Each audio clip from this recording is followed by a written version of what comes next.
Hey, so Game of Thrones starts tonight, and me and my brother Ronan here just wanted to get out some of our top 10 predictions, where we think what we think's going to happen.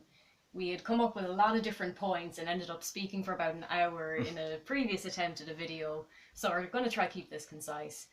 Okay, so I'm going to start off. My number 10 prediction is that Sam will find out how to make Valyrian steel, or he'll at least find out some information that will help to fight against the White Walkers. And we did see a promotional image of Gilly reading something about Azor Ahai. So I think it's possible that that there is something comes out of his trip to the Citadel. Yeah. What's your number 10? My number 10 is I think that John's ranging party, which we've seen in the trailer, is designed to find more dragonglass.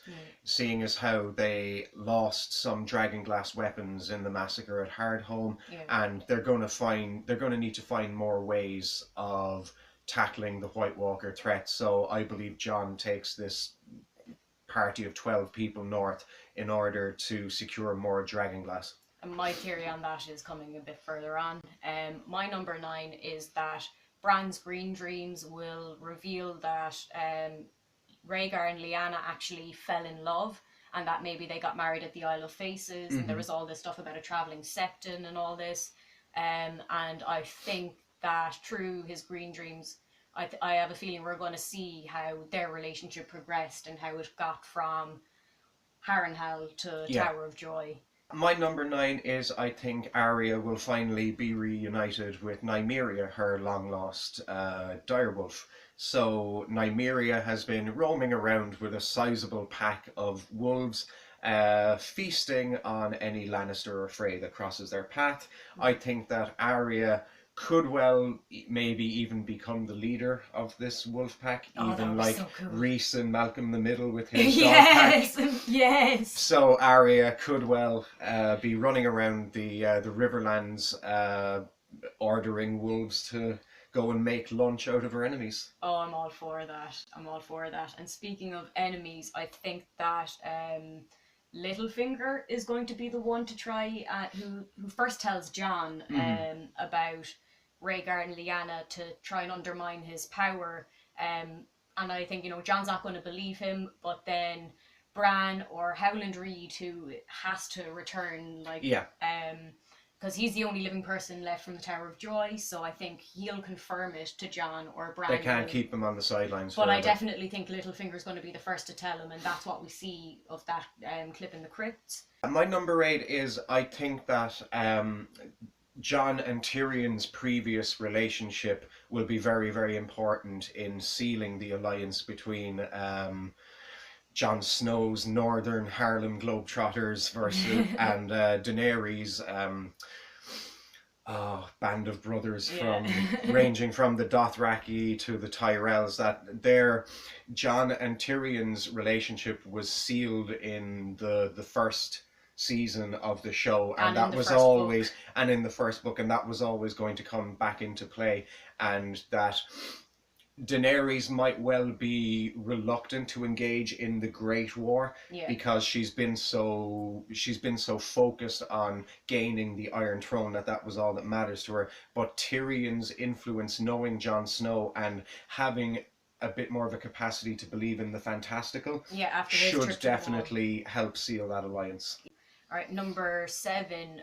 I think Jon's ranging party is going to be to head north to capture a White, to prove to the Lords of Westeros that the fairy tales they were told as children, the stories of, in there were of snarks and grumpkins, but the White Walkers are real. It's not just something their wet nurse told them about when they were kids to scare them into behaving, So I think that the party is going to try capture a White to show everybody, look, the world is ending, we gotta do some shit.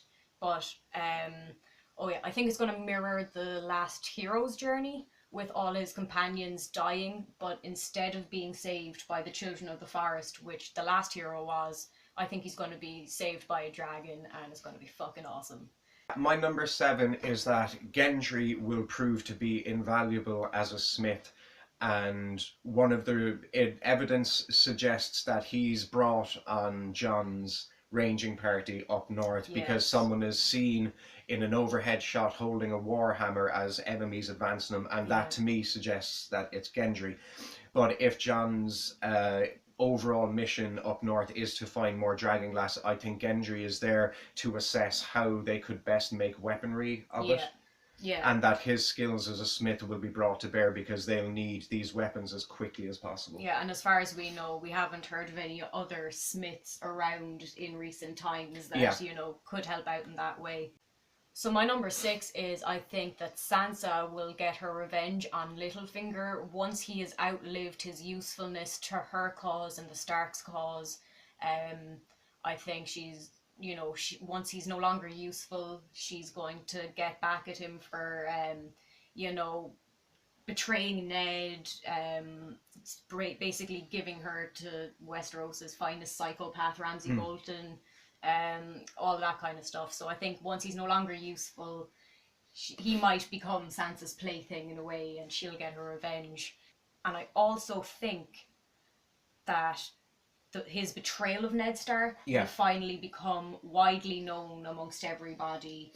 It has to be. Bran will probably see a vision of that somehow, or maybe Arya picked up on it in her time in King's Landing just before she... Yeah, hearing whispers or things like that. So it'll be interesting to see if the rest of the North find out that he's the reason that their beloved Ned Stark was killed.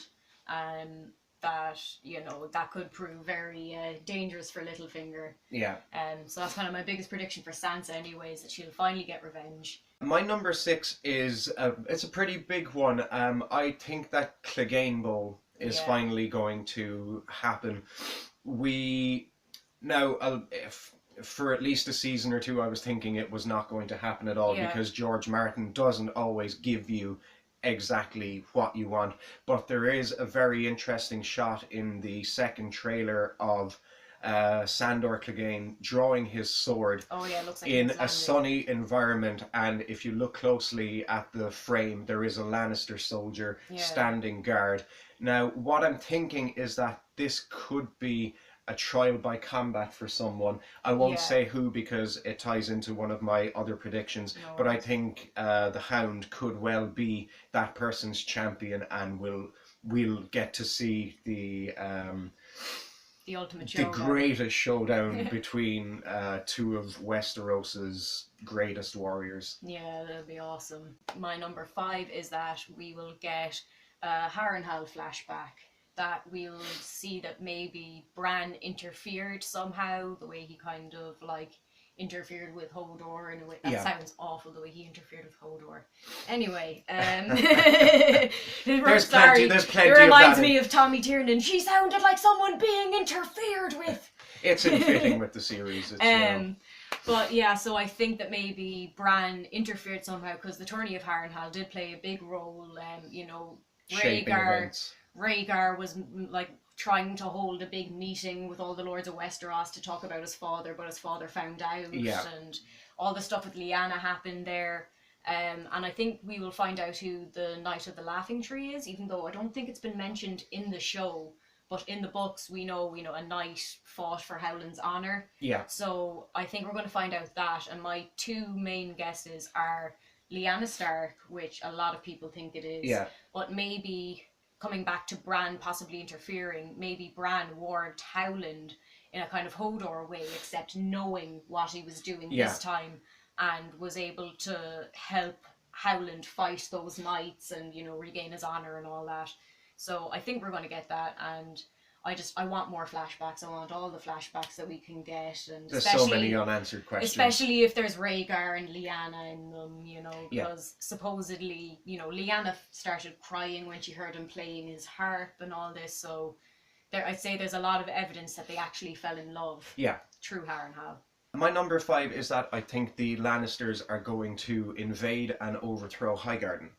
Oh. Cersei is certainly going to want revenge on the Tyrells for all of Yes. the things that she perceived they did to her. And if Olenna Tyrell, the Queen of Thorns, we know she survives and flees Yeah. King's Landing. So I think Cersei won't want to leave that loose end Yeah. untied.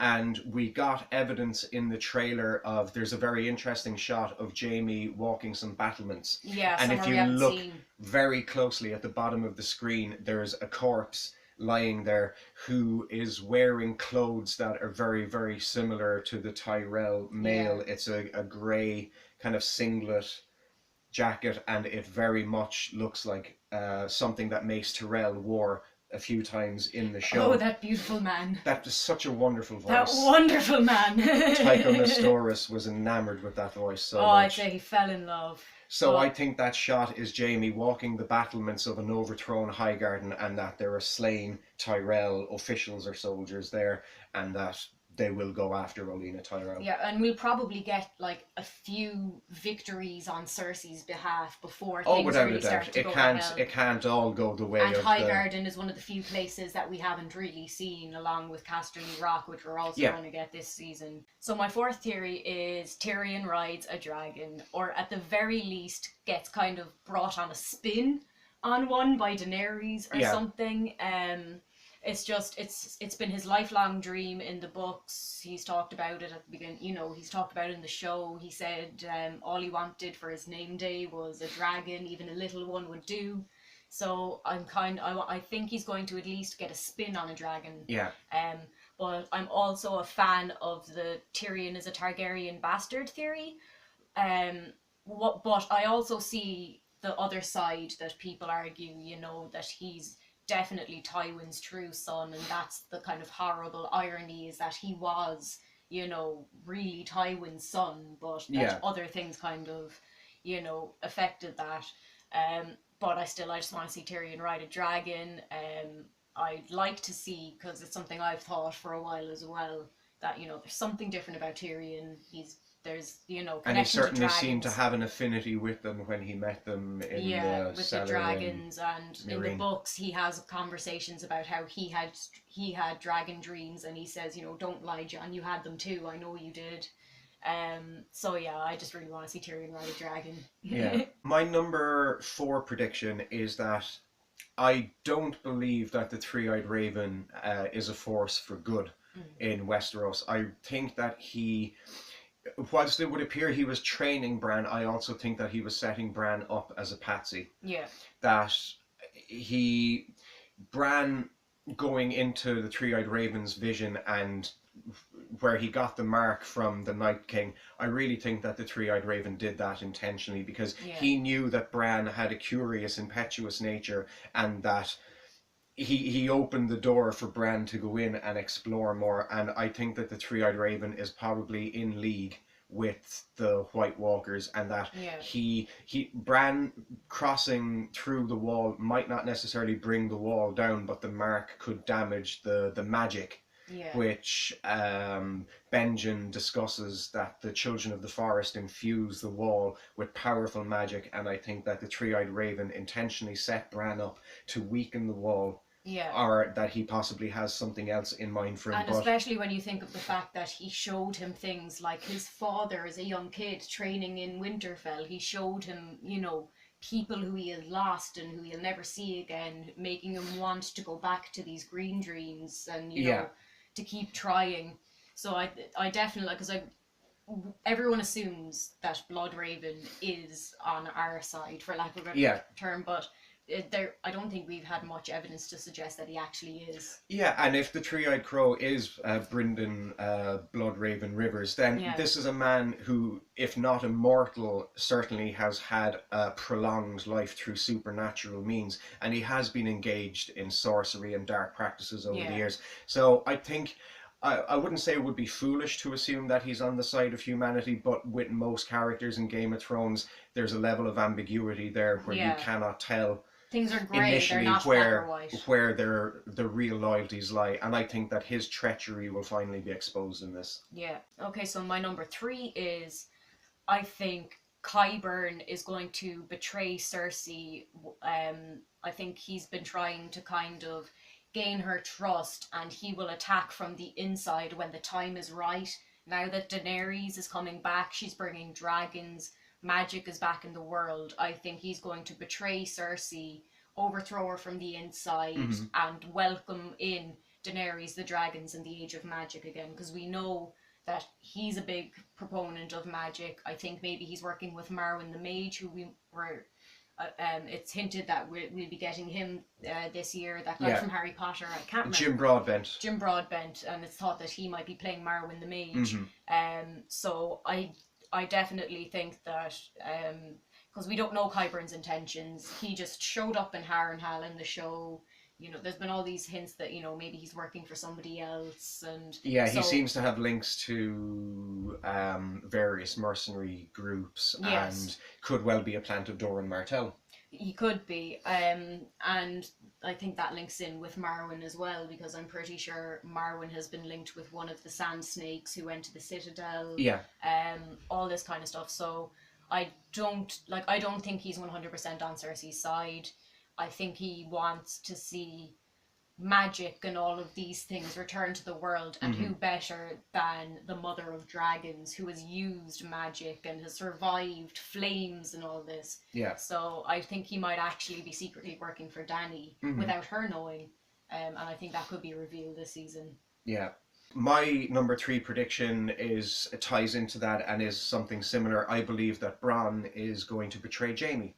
Bronn is another one of these characters like Qyburn whose appearance has not been explained in the slightest, and that they just seem to conveniently be in the right place at the right time and trusted instantly to attach themselves to a prominent Lannister figure and found themselves in a position to influence events. Now, we don't know what Bronn's true motivations are. He may not well be loyal to Tyrion. He might not be loyal to Jaime. But I think that Tyrion could possibly make contact with Bronn in order to maybe offset thousands of casualties on a battlefield if he can influence Bronn some way to influence the battle and ensure that they don't have to slaughter thousands. Then that could be what Jaime is looking pissed at in the trailer. Maybe. I initially thought that he could have seen Tyrion directing the battle, or maybe on a dragon, but I think the level of fury in his eyes, I think there's something really monumental going on in that shot, and that he could see Bronn and Tyrion working together. That would be really interesting. And I was thinking, you know, of like reunions and all that, and Tyrion and Bronn is definitely one I want to see, because you know, I really enjoyed their banter. You know, they kind of seemed like kindred spirits almost, except one was, you know, a rich version who was like good at like fighting and all that. But they both had a natural cynicism and a flair for humor that made their if not friendship, their companionship very, very interesting to watch. So I would like to see them reunited again, and seeing it happen where he ends up having to betray Jaime. That would be, I think that would be fascinating. Perhaps even Qyburn and Bronn are linked somehow. That they're part of a network sent possibly by the Maesters, the Faceless Men, who knows, in order to destabilize events, or when the time comes, have prominent people placed next to the Lannisters in order to strike. So that would be really cool. Alright, so my second last prediction is that Cersei uses the wildfire we know is still around King's Landing from the time of Aerys. She's going to end up burning down the entire city. We've seen Daenerys in a vision arrive to the throne room, and the roof is gone, and it looks like it's snowing, but it's probably ash. So I think that will be Cersei's doing. And I think she will then, once she burns down King's Landing, I think she's going to be killed either by Jaime, Tyrion, or Arya. And I would like to see Arya wearing Jaime's face somehow, whether she kills him or uses the magic. We know the Faceless Men can use your face without you being dead. So I think that Arya could she could take another name off her list, and Cersei would think that the prophecy of her younger brother, her little brother, the killing Valancourt. her, it'll make her believe that prophecy has come full circle. but it'll actually be Arya just using Jaime's face to get close to her. Yeah. So I think, like, I'm pretty sure this is Cersei's last season, because the whole political thing has to come to an end for season 8, which I think is just going to be all, the long The night. War for the Dawn. Yeah. Well, it would be one of the... We know that Game of Thrones it loves foreshadowing, and visual details are rarely throwaway, and there is an interesting shot in the trailer where Cersei is standing on a map. Yes. And that she is standing in the area known as the neck, whilst Jaime is standing in the sea near the fingers. Yeah. And there's never a throwaway detail. Yeah, in I Game mean, of like, Thrones. even in the very first episode, you have the stag killed the dire wolf, and like both the stag and dire wolf died, and it was like foreshadowing that the Baratheons and the Starks, now granted it was fake Baratheons, but it kind of foreshadowed what was going to go down between the two families. So they do put a lot of thought into these visual details. So yeah, I think it's very possible that Jaime kills her, or Arya with Jaime's face. Yeah. So that's kind of like my penultimate prediction. What's your number 2? My number 2 is that I believe Melisandre is going to be the person to cure Jorah's grayscale. Yes. Yeah, there is an interesting shot in the trailer of what looks to be a burnt and bloodied hand emerging from a like a cell or something. From like a cell or a door.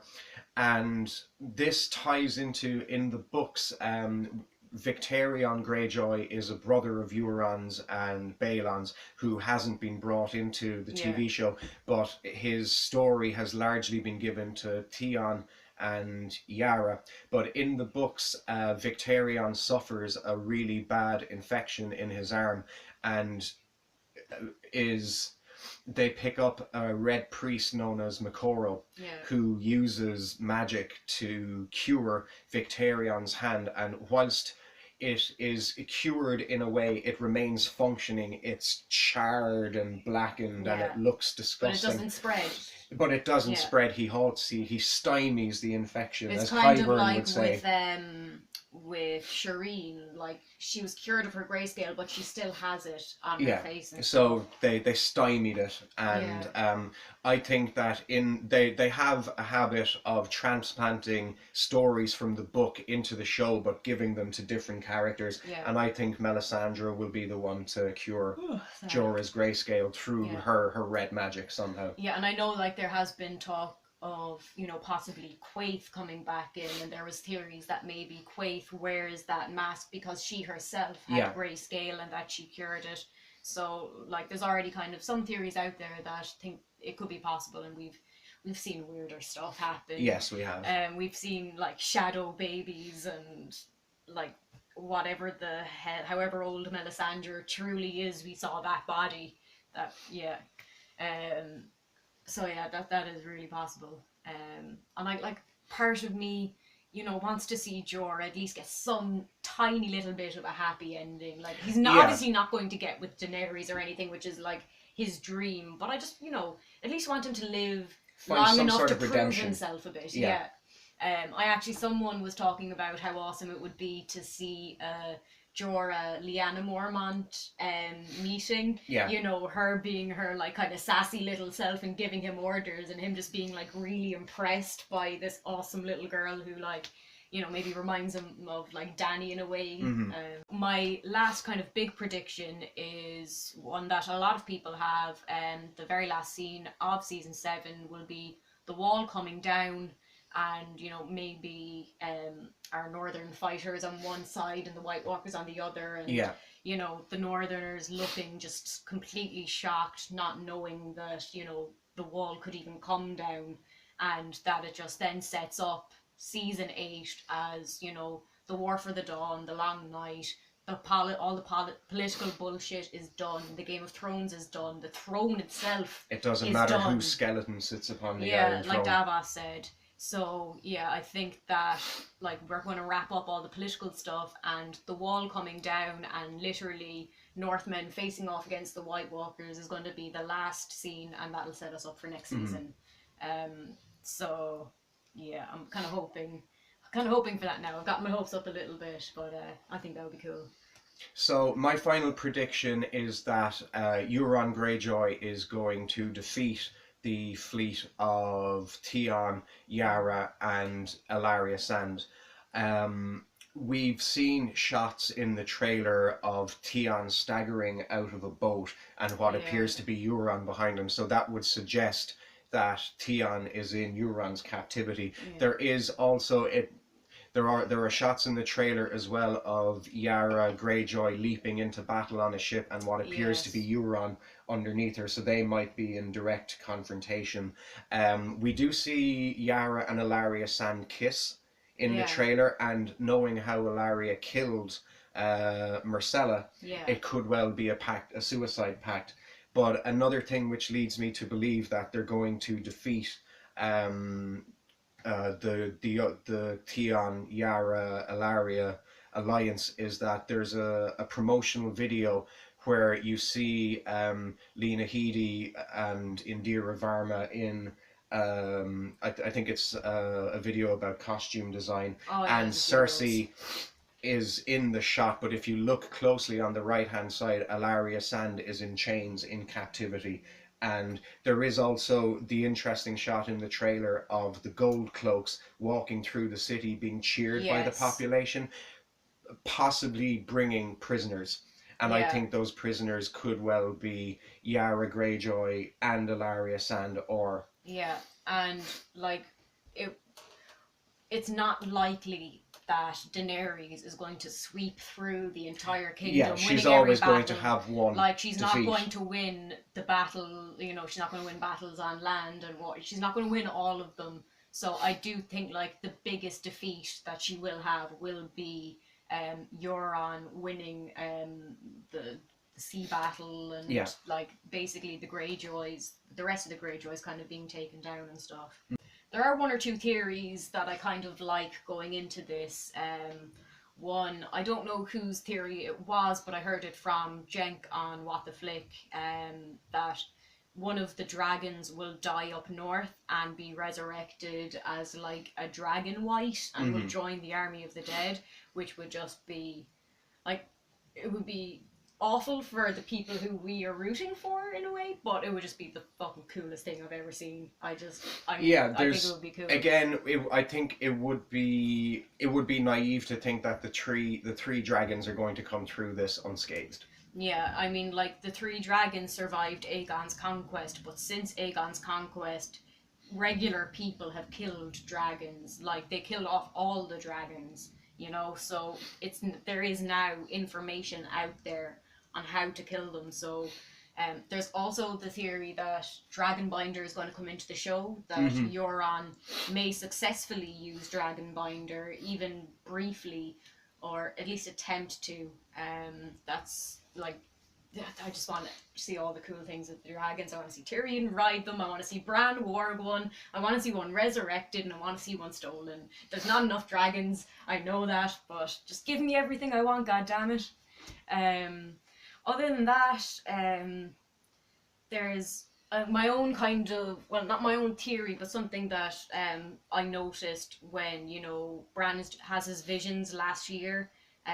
Right before we hear the Mad King scream, "Burn them all," we hear another distinct voice saying, "Burn them," right beforehand.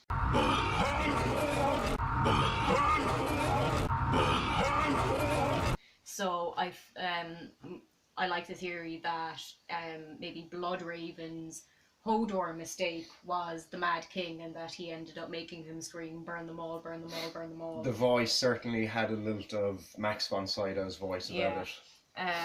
So I think that's all my theories that I'd like to see. Oh, there was another one. Bran is all the Brans. Like, these aren't so much things that I think will happen, but I just like... They're noteworthy. Yeah, I like them, and they're like, oh yeah, that would be really cool, because, you know, you have old Nan meant, oh, all the Brans, you know, they all just melted into one, you know, you were all the same to me. So, I think that would be pretty cool. Do you have any theories that you heard that you like coming in? No, I think we've covered a lot there. Again, Yeah. it's hard to speculate on all of this because there's never been a saga which bucks your expectations so much. Yes. And especially now that we're kind of we were heading into unknown territory last year because The books the were TV now. show has now passed out the book.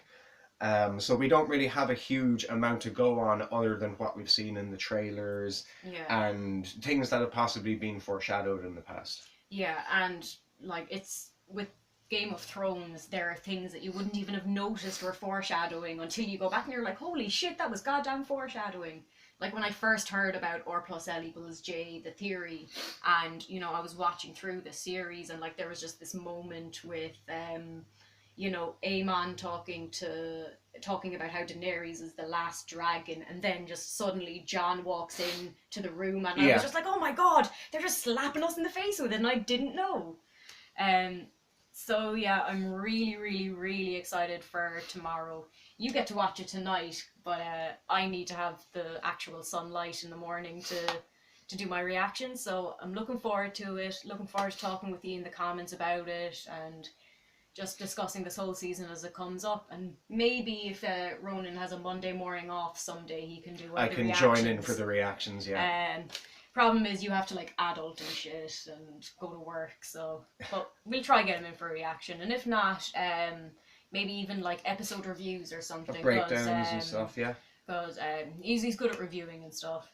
Okay, so yeah, thank you for watching. Leave a comment and tell me what your predictions are or any questions that you think should be answered ahead of season 7, and enjoy the episode tonight. Bye.